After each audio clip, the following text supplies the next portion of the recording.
ಇದೇ ಮಿಥುನ ರಾಶಿಯವರಿಗೆ ಎಲ್ಲಿಯಾದರೂ ಶನಿ ಸಿಂಹದಲ್ಲಿ ಹುಟ್ಟುವಾಗಿದ್ದು ಬಿಟ್ಟರೆ ಇದ್ದಿದ್ದರೆ ಅದು ಅನಾರೋಗ್ಯವನ್ನು ಕೊಡ್ಬೋದು, ಅನಾರೋಗ್ಯ ಕಾರಣವಾಗ್ಬೋದು. ಸ್ತ್ರೀಯರಿಗಾದರೆ ಪ್ರೆಗ್ನೆನ್ಸಿ ಪೀರಿಯಡ್ನಲ್ಲಿ ಏನಾದರೂ ಅನಾರೋಗ್ಯಗಳು ಬರ್ಬೋದು. ಅದಕ್ಕೆಲ್ಲ ಈಗ ಒಂದೊಂದು ವಿಚಾರಕ್ಕೆ ಒಂದೊಂದು ತಜ್ಞರು ಇರ್ತಾರೆ. ಆ ತಜ್ಞರ ಸಲಹೆಯನ್ನು ಸಕಾಲದಲ್ಲಿ ಪಡ್ಕೊಂಡು ಹೋಗಬೇಕು. ನಿಮಗೆ ನೀವೇ ವೈದ್ಯರಾಗುವುದು ಬೇಡ, ಅಥವಾ ನಿಮಗೆ ನೀವೇ ಜ್ಯೋತಿಷ್ಯರಾಗುವುದು ಬೇಡ, ತಜ್ಞರ ಹತ್ರ ಕೇಳಿಕೊಂಡು.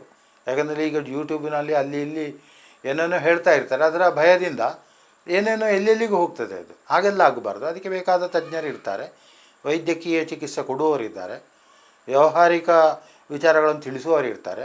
ಅವರನ್ನೆಲ್ಲ ನೀವು ಸೇರಿಕೊಂಡ್ರೆ ಒಳ್ಳೆಯದು. ಮತ್ತೊಂದು ಕಡೆಯಿಂದ ಮಿಥುನ ರಾಶಿಯ ಭಾಗ್ಯಸ್ಥಾನವನ್ನು ಗುರು ವೀಕ್ಷಣೆ ಮಾಡೋದು 9ನೇ ದೃಷ್ಟಿಯಲ್ಲಿ. ಆವಾಗ ಒಂದು ಮಕ್ಕಳ ವಿಚಾರದಲ್ಲಿ ಭಾಗ್ಯವೂ ಉಂಟು, ಈ ಚಿಂತನೆಯನ್ನು ಕೂಡ ನಾವು ಮಾಡಬೇಕಾಗ್ತದೆ. ಮಕ್ಕಳಿಲ್ಲದವರಿಗೆ ಮಕ್ಕಳಾಗ್ತದೆ, ಅದು ಭಾಗ್ಯವೇ.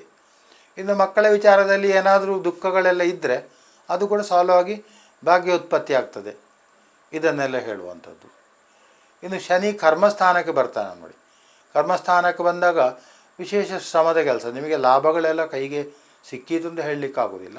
ಒಂದು ವಿಶೇಷ ಶ್ರಮದ ಕೆಲಸಗಳು, ತುಂಬ ಹಾರ್ಡ್ ವರ್ಕಿಂಗ್ ಪೀರಿಯಡ್ ಆಗ್ತದೆ. ಲಾಭದ ನಿರೀಕ್ಷೆಯನ್ನು ಮಾಡಬೇಡಿ, ನಿಮ್ಮ ಪ್ರೋಗ್ರೆಸ್ ಖಂಡಿತ ಆಗ್ತದೆ.